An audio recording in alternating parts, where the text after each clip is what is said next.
রেস্টুরেন্টের মতন perfect chilli chicken, gravy chilli chicken আপনারা কিন্তু বানিয়ে নিতে পারেন এই রেসিপিটা ফলো করলেই। এখানে পারফেক্ট মাপ সহ সমস্ত উপকরণ দিয়ে পারফেক্টভাবে চিলি চিকেন রেসিপিটা রয়েছে এই ভিডিওর মধ্যে। সহজ রেসিপি চ্যানেলে আপনাকে অনেক অনেক স্বাগত। যদি চ্যানেলে নতুন হয়ে থাকে তাহলে অবশ্যই চ্যানেলটিকে সাবস্ক্রাইব করে পাশে থাকা বেল আইকনটি প্রেস করে দেবেন। সবার প্রথমে নোটিফিকেশানটা আপনার কাছে পৌঁছে যাবে। চিলি চিকেন রেসিপি তো অনেক রকমই আপনারা দেখে থাকেন, এই রেসিপিটা একটু অন্যরকম আর ভীষণ সহজ। রেস্টুরেন্ট স্টাইলে গ্রেভি চিলি চিকেন তৈরি করার জন্য প্রথমেই কিন্তু আমি নিয়ে নিয়েছি পেঁয়াজটাকে খুব ভালো করে আগে ওপরের চোকলাটাকে ছাড়িয়ে নেব। চোকলাটা ছাড়ানোর পর এভাবেই মাঝখান বরাবর এভাবেই কিন্তু দুভাগ করে নেব পেঁয়াজটাকে। তারপরে এইরকমভাবে 4 টুকরো করে নেব। পেঁয়াজটা যদি একটু ছোট হয় তাহলে আপনারা এইভাবে 3 টুকরোও করে নিতে পারেন, তবে একেবারে ছোট একদমই করবেন না। দেখুন এইভাবে আমি 3 টুকরো করে নিয়েছি, একটা সাইড 4 টুকরো করে নিয়েছি। এবার একে একে পেঁয়াজের স্লাইসগুলোকে খুলে নিচ্ছি। স্লাইসগুলোকে কিন্তু অবশ্যই খুলে নিতে হবে। এখানে আমি 2টো পেঁয়াজ নিয়েছি, সমস্ত স্লাইসগুলোকে খুলে নিয়েছি। তারপর নিয়ে নিয়েছি ক্যাপসিকামটাকেও এভাবে প্রথমে মাথাটা একটু কেটে নিয়ে তারপরে এভাবে স্লাইস করে বার করে নেব স্লাইসগুলো। এভাবেই স্লাইসগুলো বার করে নিয়ে ভেতরের এই সাদা অংশগুলোকে একটু কেটে বাদ দিয়ে এভাবে একটু নিমকির আকারে কেটে নেব। দেখুন এভাবেই কিন্তু আমি কেটে নিচ্ছি। আপনারা চাইলে চৌকো করেও কাটতে পারেন, এভাবে কাটলে দেখতে একটু ভালো লাগে তাই আমি এভাবে কাটছি। এভাবেই কিন্তু আমি সমস্ত ক্যাপসিকামটাও কেটে নিয়েছি। এরপর নিয়ে নিয়েছি আমি কিছু রসুনের কোয়াগুলোকে এভাবেই কিন্তু আমি কুচি কুচি করে কেটে নেব। এখানে কিন্তু রসুনটা এইভাবেই কেটে নিতে হবে, একেবারে ঝিরিঝিরিও নয়, একেবারে ছোট ছোটও নয়, আবার একেবারেই গোটা গোটাও রাখা যাবে না। রসুনটাকেও আমি কেটে নিয়েছি আমি এখানটায় 1 ইঞ্চির মতো আদাটাকেও এভাবে আমি খোসাটা ছাড়িয়ে নিয়ে প্রথমে স্লাইস করে কেটে নিয়ে তারপরে এখানটায় একেবারে ঝিরিঝিরি করে আদাটাকে কেটে নিচ্ছি। এখানে আমার আদাটাও কিন্তু সম্পূর্ণভাবে কাটা হয়ে গেছে। এবার আমি আদা রসুনগুলোকে সাইড করে নিয়ে নিয়েছি এখানটায় 4টে কাঁচা লঙ্কাটাকেও কিন্তু আমি প্রথমে 4 টুকরো করে নেব। এভাবে লম্বালম্বিভাবে 4 ভাগ করে নিয়ে তারপরে কিন্তু আমি ছোট ছোট করে একেবারে মিহি করে কুচিয়ে নেব। এখানে আপনারা আপনাদের পছন্দ মতো কাঁচা লঙ্কার পরিমাণটা বাড়াতে পারেন এবং কমাতে পারেন। আপনারা যতটা ঝাল পছন্দ করবেন ততটাই ঝাল আপনারা এখানটায় ব্যবহার করতে পারেন। এখানে আমার কাঁচা লঙ্কা কুচানো হয়ে গেছে। এবার আমি একে একে সমস্ত কুচোনো সবজিগুলোকে একটা একটা করে আলাদা আলাদা পাত্রে তুলে নেব।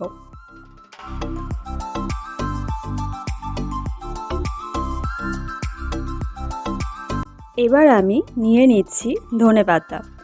আপনারা চাইলে পেঁয়াজ পাতাও ব্যবহার করতে পারেন ধনেপাতার বদলে, অথবা ধনেপাতা পেঁয়াজ পাতা দুটো মিশিয়েও ব্যবহার করতে পারেন। এটা মেনলি ওপরে গার্নিশিংয়ের জন্য কাজে লাগবে। এখানে আমি মিহি চপিং করে নিচ্ছি ধনেপাতাটা কিন্তু একদম মিহি করে কেটে নিতে হবে। আপনারা চাইলে এর বদলে অবশ্যই পেঁয়াজ পাতাটাও ব্যবহার করতে পারেন। এখানে ধনেপাতাটাকে আমি মিহি করে কেটে নিচ্ছি।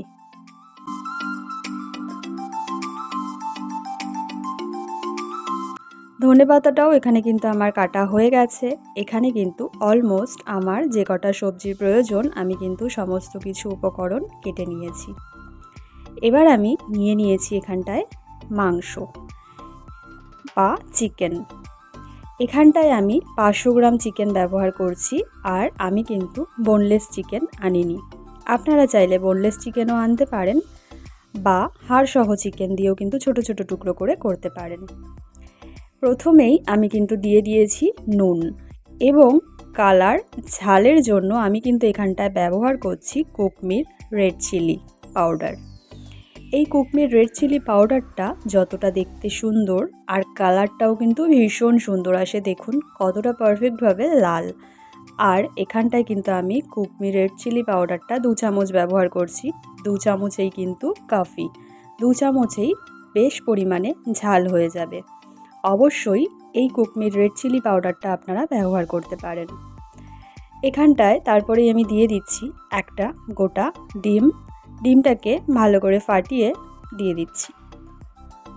ডিমটা দেওয়ার কারণ কোটিংটা যেন খুব সুন্দরভাবে হয়, ডিমটা কিন্তু অবশ্যই দিতে হবে। ডিমটা দিয়ে দেওয়ার পর আমি এখানটায় দিয়ে দিচ্ছি গোলমরিচ গুঁড়ো 1 চামচ। এখানে গোলমরিচ গুঁড়োটাও কিন্তু অবশ্যই দিতে হবে। গোলমরিচ গুঁড়ো দিয়ে দেওয়ার পর আমি এখানটায় দিয়ে দিচ্ছি আদা রসুন বাটা 1 চামচ। তারপরে দিয়ে দিচ্ছি এখানটায় 1 চামচ ভিনিগার। 1 চামচ ভিনিগার দেওয়ার পর আমি এখানটায় দিয়ে দিচ্ছি 1 চামচের মতো সাদা তেল। সাদা তেলটা ভিনিগারটা একেবারেই স্কিপ করলে কিন্তু চলবে না। দিয়ে দিচ্ছি এখানটায় 2 চামচ কর্নফ্লাওয়ার। কর্নফ্লাওয়ারটা কোটিংটাকে খুব সুন্দর একটা ভালো একটা কোটিং আনবে, তাই এখানটায় কর্নফ্লাওয়ারটাও ব্যবহার করতে হবে। সমস্ত উপকরণ দিয়ে দেওয়ার পর আমি কিন্তু হাতের সাহায্যে খুব ভালো করে চিকেনটাকে মেখে নেব। চিকেনটাকে এখানটায় খুব ভালো করে মেখে নিতে হবে, কোথাও যেন কোনো রকম মশলার ডেলা পাকিয়ে না থাকে। এখানে আমি খুব ভালো করে চিকেনটাকে হাতের সাহায্যে মেখে নিচ্ছি।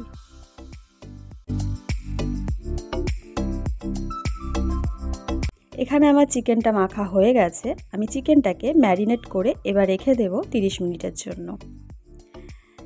তারপরে আমি এখানটা দিয়ে নিয়েছি দুটো বাটি। দুটো বাটির মধ্যে একটা বাটিতে আমি নিয়ে নিয়েছি কর্নফ্লাওয়ার 2 চামচ। আগে থেকেই একটু জল দিয়ে কর্নফ্লাওয়ারটাকে গুলিয়ে রাখবো, যেন রান্নার পদ্ধতিটা সহজ হয়। এখানে আমি একটু জলও নিয়ে নিয়েছি, একেবারেই নর্মাল জল, কোনো রকম ঠান্ডা গরম নয়। এখানে নর্মাল জল দিয়ে আমি কিন্তু এভাবেই কর্নফ্লাওয়ারটাকে গুলে রাখছি। কর্নফ্লাওয়ারটা এখানে আমার গোলানো হয়ে গেছে। আর একটা বাটিতে আমি কিন্তু নিয়ে নিচ্ছি 4 চামচ টমেটো সস। 4 চামচ টমেটো সস এবং তার সাথে আমি নিচ্ছি 1 চামচ গ্রিন চিলি সস এবং হাফ চামচ সয়া সস। এই সমস্ত সসগুলোকে আমি কিন্তু মিশিয়ে রাখবো আগে থেকেই। এই দুটো স্টেপ অবশ্যই আপনারা রান্না করার আগে করে রাখবেন, তাহলে কিন্তু খুব ভালো হবে।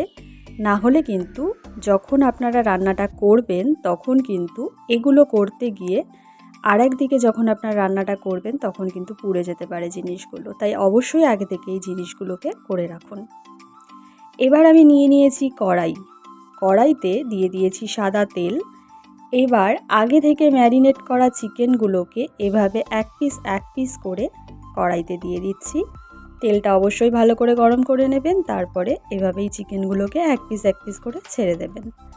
এখানে দেখুন চিকেনের কোটিংটা কিন্তু খুব হালকা করেছি আমি, তাই চিকেনটা যখন ভাজা হয়ে যাবে তখনও আমি আপনাদেরকে দেখাবো চিকেনের কোটিংটা কতটা পাতলা হয়েছে। চিলি চিকেনের কোটিং কিন্তু অবশ্যই পাতলা করে করতে হবে, ঘন করে করলে কিন্তু চিলি চিকেনটা ভালো লাগবে না। এখানে আমি একটা পিঠ হয়ে গেছে ভাজা, আমি আর একটা পিঠ উল্টে দিচ্ছি একটা স্প্যাচুলার সাহায্যে।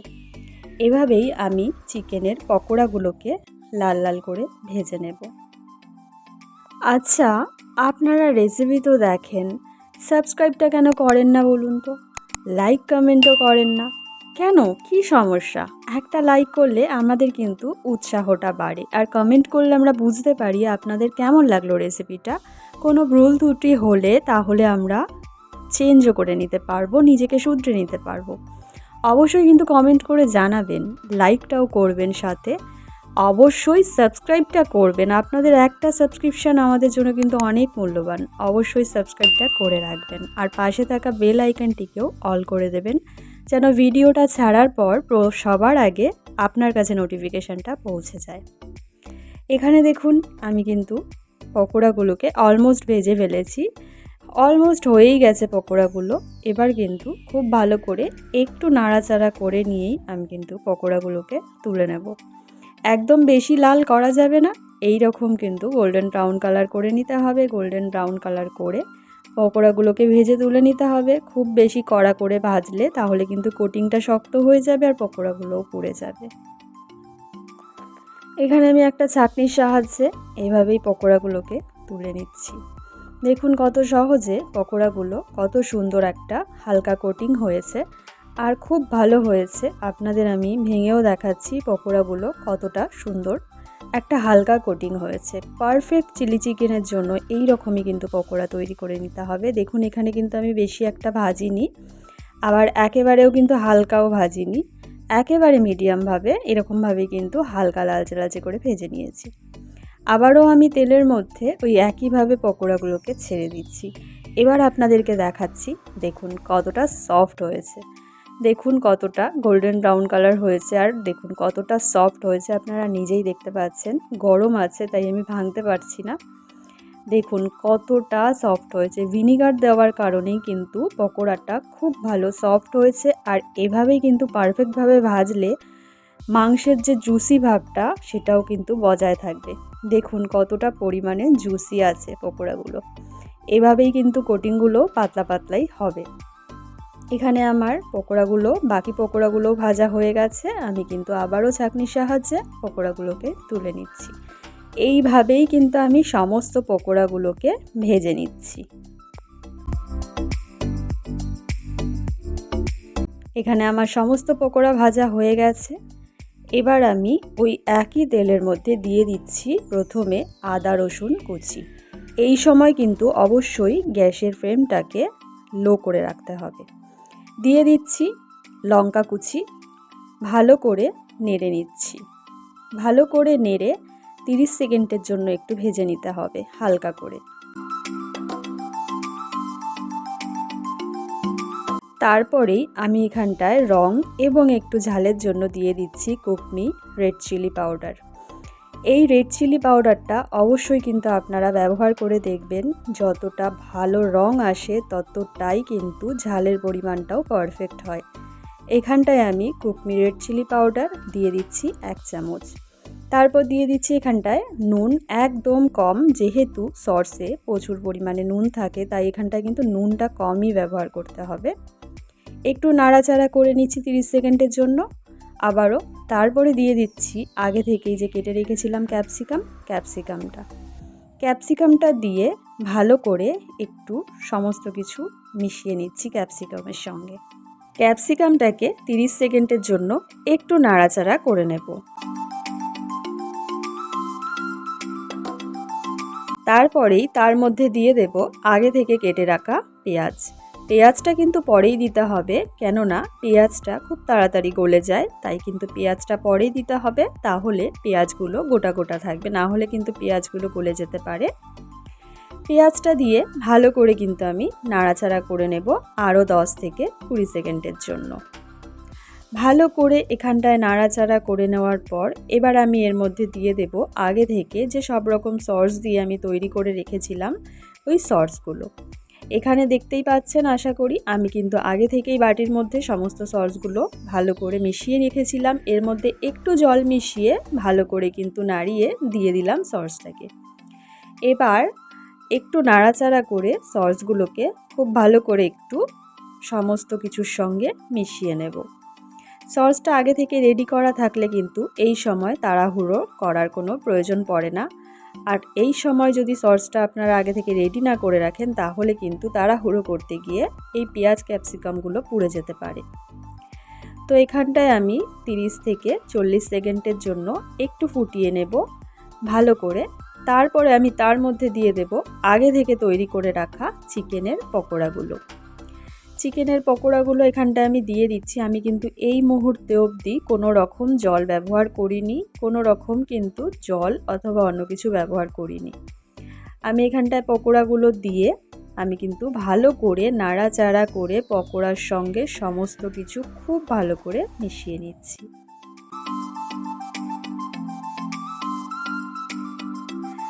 এবার আমি এর মধ্যে দিয়ে দেব আগে থেকে যে আমি কর্নফ্লাওয়ার গুলিয়ে রেখেছিলাম কর্নফ্লাওয়ার গোলা জলটা। এখানটায় কর্নফ্লাওয়ার গোলা জলটা দিয়ে আমি কিন্তু খুব ভালো করে একটু নাড়াচাড়া করে নেব। যেহেতু গ্রেভি চিলি চিকেন হবে তাই এরপরে যতটা গ্রেভি করার জন্য জল প্রয়োজন আমি কিন্তু এখানটায় ততটাই জল ব্যবহার করব। এখানে দেখুন আমি কিন্তু একটু জল ব্যবহার করে নিচ্ছি, ওই একই বাটির 1 বাটির মতন জল আমি এখানটায় দিয়ে দিলাম। কর্নফ্লাওয়ার দেওয়াতে এখানটায় কিন্তু গ্রেভিটা খুব তাড়াতাড়ি ঘন হয়ে যাবে। খুব বেশি নয়, 2 থেকে 3 মিনিট ফুটিয়ে নিতে হবে। এই সময় জাস্ট গ্রেভিটাকে একটু ফুটিয়ে নিতে হবে। কর্নফ্লাওয়ার দেওয়ার কারণে কিন্তু দেখুন গ্রেভিটা কিন্তু অনেকটাই ঘন হয়ে গেছে। তাই এখানটায় আমি 2 থেকে 3 মিনিট ফুটিয়ে নেওয়ার পর আমি কিন্তু দিয়ে দিচ্ছি গোলমরিচ গুঁড়ো 1 চামচ।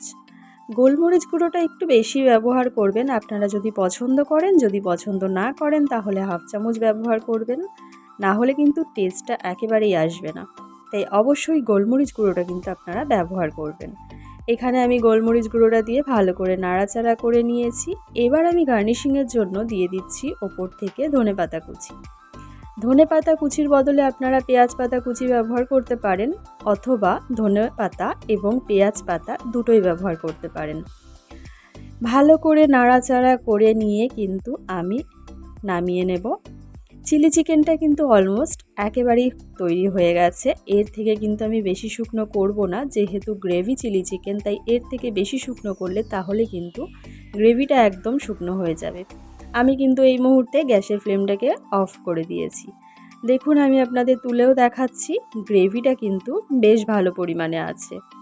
গ্রেভি চিলি চিকেন কিন্তু এরকমই হওয়া উচিত। এর থেকে কম হলে গ্রেভি কিন্তু তাহলে ড্রাই চিলি চিকেনের মতন হয়ে যাবে। দেখুন কত সুন্দর, গ্রেভিটাও খুব ভালোভাবে ঘন হয়েছে এবং চিলি চিকেনটাও কিন্তু খুব ভালো তৈরি হয়েছে। এইভাবে আপনারা একদম ঘরোয়াভাবে রেস্টুরেন্ট স্টাইলে চিলি চিকেন তৈরি করে নান, পরোটা অথবা লুচির সঙ্গে অথবা রুমালি রুটি বা ফ্রাইড রাইসের সঙ্গে পরিবেশন করতে পারেন দুর্দান্ত স্বাদের এই রেস্টুরেন্ট স্টাইলে চিলি চিকেন। এই চিলি চিকেনটা একবার বানালে আপনারা কিন্তু রেস্টুরেন্ট থেকে চিলি চিকেন আর অর্ডার করবেন না। নিজেই বানিয়ে এই রেস্টুরেন্ট স্টাইলে চিলি চিকেনটা পরিবেশন করতে পারেন খুব সহজেই। আজকের রেসিপিটা এই পর্যন্তই। আপনাদের যদি রেসিপিটা ভালো লেগে থাকে তাহলে অবশ্যই একটা লাইক করে দেবেন, কমেন্টে জানাবেন কেমন লাগলো। আপনারা ভিডিও দেখেন অথচ সাবস্ক্রাইবটা কেন করেন না বলুন তো? সাবস্ক্রাইবটা করতে একদম ভুলবেন না। আপনাদের একটা সাবস্ক্রিপশন আমাদের জন্য কিন্তু অনেকটা মূল্যবান। তাই অবশ্যই সাবস্ক্রাইবটা করে লাইক কমেন্ট শেয়ার করে তবেই কিন্তু যাবেন। দেখা হচ্ছে নতুন কোনো রেসিপি ভিডিওর সঙ্গে। ততক্ষণ ভালো থাকবেন, সুস্থ থাকবেন আর অবশ্যই সহজ রেসিপি চ্যানেলের সঙ্গে থাকবেন। দেখা হচ্ছে নতুন এক দুর্দান্ত রেসিপির সঙ্গে। ততক্ষণ ভালো থাকবেন। ধন্যবাদ।